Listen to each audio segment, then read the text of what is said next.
For all of Australia's success at minimising COVID deaths, and that success is important tonight to acknowledge, it has come at a heavy cost, hasn't it? Not just the $300 billion from federal taxpayers to pay people who weren't able to work normally, but the crushing restrictions on the freedoms and personal liberty that as Australians, I have to say, before this crisis, I think many of us took for granted. Just think of all the things we have not been able to do over the past 12 months. For 3 months from the end of last March, no Australians could have visitors in their homes, play organised sport or go to any entertainment venue.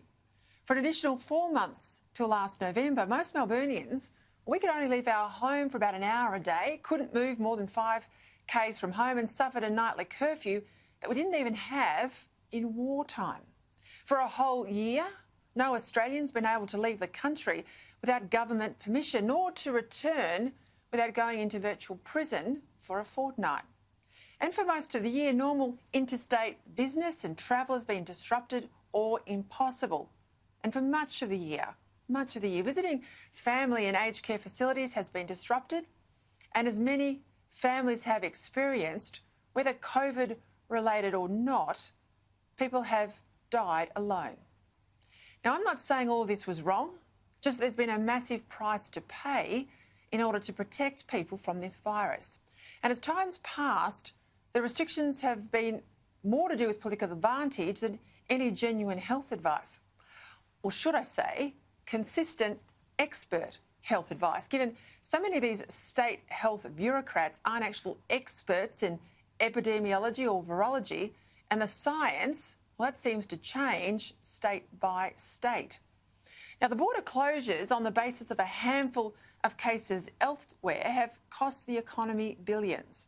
The step lockdowns in Brisbane and Perth on the basis of just one case, as we saw just recently in Melbourne on a handful of cases that were already in quarantine, that's been more about premiers letting everyone know who's in charge rather than any real health risk. Well, soon they won't have any credible justification, will they, for pushing us around and for lecturing us every day about what we must or must not do. To me, that's the real promise in these COVID jabs now starting to roll out across the country today. The jab may not be a 100% guarantee against getting COVID, but it seems to be pretty much complete protection against getting seriously ill or dying from COVID.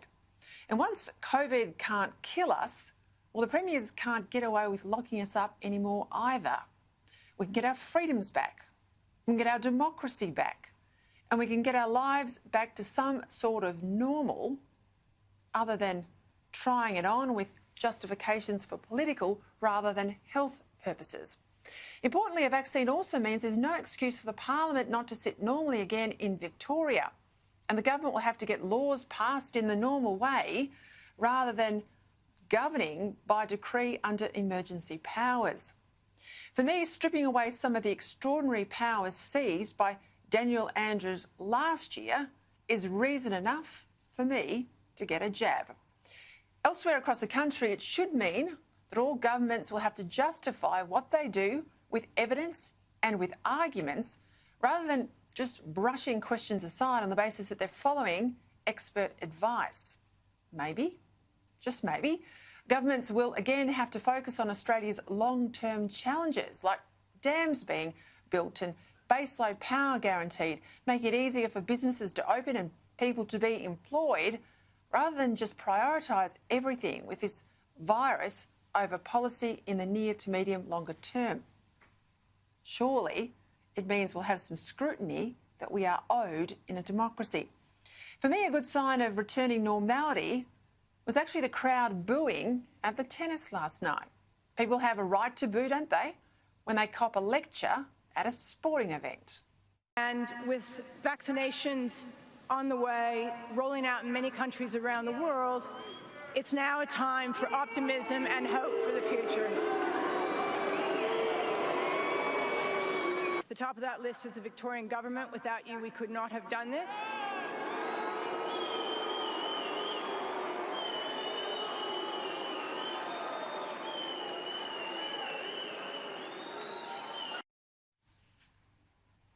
think Australians are sick of politics in their sport.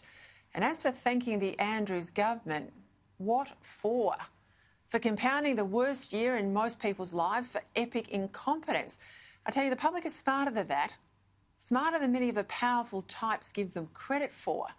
And let's not forget, the tennis crowd are famously polite.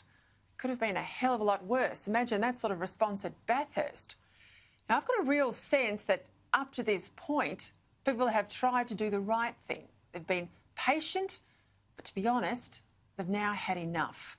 They want to be able to get their lives and livelihoods back on track. They want politicians to get back to their jobs of governing for tomorrow, not just for today, and for this virus to be just one of the many challenges we face as a country, not the single focus of parliamentary efforts.